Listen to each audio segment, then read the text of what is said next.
McIntire. Welcome to Boss. I have had a long career in entertainment marketing, mostly on the integrated marketing, consumer marketing side. I started out with the launch of Fox Television, actually helped build it in New York. And from there, I moved to Viacom and went through several jobs at Viacom, which is how I know you.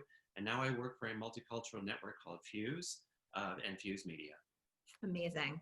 But how do we know each other? We actually know each other because you were working in production. And the team I ran at that time at VH1 was the intersection of commerce and creative.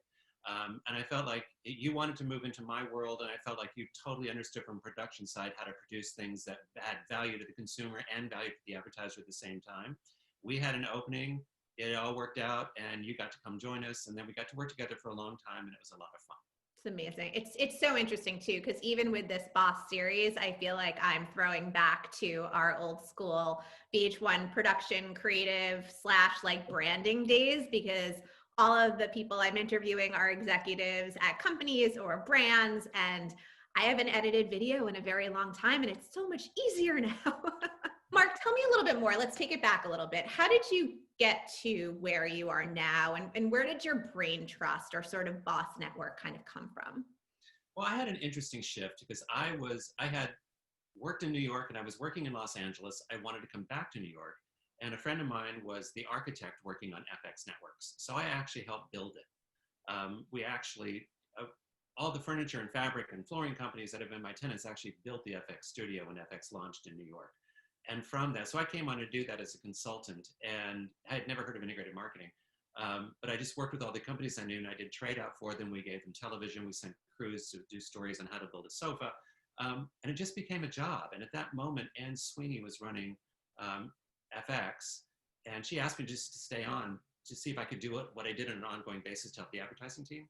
So from that, she was sort of my first Boss network, because she was really encouraging. And there was Rich Ross at that time and Elio Hensley, and they're really encouraging. So that happened for a little while. And then when they wanted to move the marketing department from FX back to LA, John Shea, who you know from MTV, sort of a legendary guy at MTV that's now a consultant doing a lot of work, had a job. He called me because they needed someone to do that job at VH1. So then he became sort of my mentor network there. And through him, I met a lot of people. You know, I went over and took that job at Viacom. I didn't know 100% how to do it, but I sort of faked my way in. But then I reached out to other people whose work I admired in the space and just asked a lot of questions for years. I worked for 3 or 4 presidents of VH1 at the time, from John Sykes to Christina Norman to Tom Calderon. They're always very open people which you could sort of go into their office and into the cone of silence and have a really honest conversation, say what you were feeling, and they gave you that permission. You can become a family with the people you work with. And then you sort of bond together over a common goal, and you enjoy that. And I was lucky to have that through most of my career. Yeah, I mean, I definitely felt that in our group. There was also something that you said that was really interesting to me, and it was around how you didn't know everything and you figured it out. And women feel sometimes that they have to be like 100% qualified. And so just getting beyond that barrier for anyone listening, I think is really important too, because no one knows everything that they're going to have to be doing in a job. I think one of the most important things, especially when you're young, is people that encourage you to take risk. And you and I went through that, because my thing about risk was always, people would come to my office and they would have, be pondering a decision and they didn't know what to do. And my question was always, and I've asked you this many times, like, what's the worst thing that can happen? So you stand back and say, well, this is the worst thing that can happen. Can you live with it? So for those amazing leaders, and you referenced it, I think of you as one of those leaders, and you mentioned others. What are the most important leadership qualities for executives today, in your opinion? I think one of them right now is empathy. Leaders need to celebrate the whole person. And I think that's one way you build teams, is understanding the whole person. So being empathetic to what is going on in a whole person's life or a whole team's life is important. Because right now you've got, parents, especially parents right now that have young children, they're balancing trying to do a good job for you. At the same time, they're balancing an ever-changing school situation, like even up to what we talk about, how their children are getting to school. Things are changing so often that you also... I busted and show up this morning for Jake's first day of school. You have to be empathetic to everything on the person's plate to understand how to truly manage them. And then you also always have to be curious. You also have to ask questions and be willing to learn new things. Never ever get to the point where you think that you've got this, because you don't. The world is moving too fast and the parameters are changing every minute. We all know also that the world needs more diversity in tech roles, data roles, marketing roles, leadership roles. There was just the recent news with Citi announcing their first female CEO. But then if you look at the data, the numbers are still pretty dismal, right? So the new Fortune 500 global list came out, 13 out of 500 are women. There are no women of color. You have to be vigilant and you have to be vocal, and you have to lean in, and you have to, when I look at what's going on with see her, for example. I think that they're so right on when they say if you can see her you can be, if you see it you can be it, if you see her you can be her. That tenet of demonstrating to people what they can be and giving them permission and tools to be that on an ongoing basis, and rising and hiring and rising from the beginning to build that base, because you're going to build a base of equality, and then the stars within that equality arise, and that's how you're going to start getting more, not just women but people of color, diversity across the board, on equal playing fields to where opportunity is given to a broader spectrum of people, and we all have to be vigilant about it. Women's Equality Day, we did a thing at Fuse all day long. The title of it was We Can Do Better. So through all the shows, we ran a list of how many women were in the show versus how many women were behind the camera. We ran statistics, the same ones you just did, on the number of women in business, the number of women on board seats, the number of women in color in leadership roles.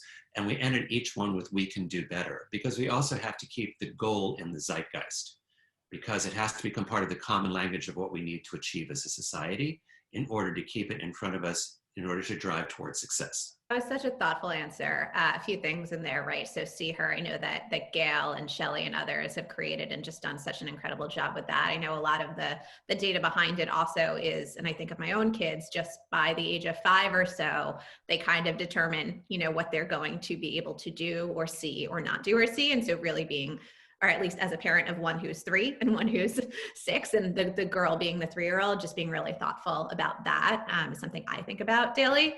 And then I love the We Can Do Better, right? Like, this world does not have it down perfectly. I really think it's really important to keep reiterating that. And I love that so much. And I think it needs to become a mantra that we just keep in the common language that we all share. For those of us who are lucky enough to have platforms, because we've got linear networks and social handles and everything, that we can continue to spread our mantra, if you will, on all the platforms. So that's a goal for us. When massive job change happens, because it's happening in every industry right now, people's first focus is to sit down and start thinking about, I need to find another job and dive in. But at the same time you lost your job, or one lost their job, 15 other people we know lost their job. And I've always found if you spend 50% of your time, being vigilant about working your network, looking for opportunity, finding out more about things that you're curious on, that's really smart. And if there's something in which you need to build a skill set, use that time to build that skill set while you look. But spend at least 30 to 40% of your time helping other people. Mark, are you ready for the lightning round? What is the most important skill that leaders need for the future of work in one word? Vision. Name your career role model or favorite boss. John Shea and David Druckmann. Favorite programming language, if you have one.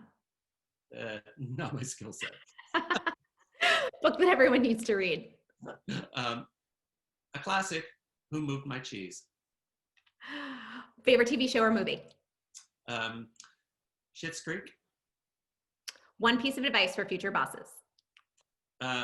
Don't be known for the person that has the answer.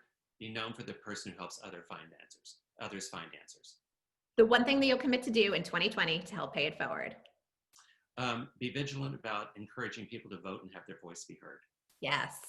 What do you want to be known for in the next 6 to 12 months? I want to be known for using my voice to drive positive change for a better tomorrow. Who should I have on my interview list next for boss? Amy Weigler and Gail Tifford. Oh, good ones. Finally, anything else that you want to say or share with me to close out this amazing LinkedIn Boss interview? I want to share with you how proud I am of you. You've always embraced change. You've always embraced chapters, and now you're embarking on a new one. You're going to be massively successful. So I really actually want to end by talking about how proud I am of you. Thank you. Thank you so much, Mark. Right back at you. I am so lucky to have the privilege to create this, to be able to do this. Hi, everyone. Thank you so much.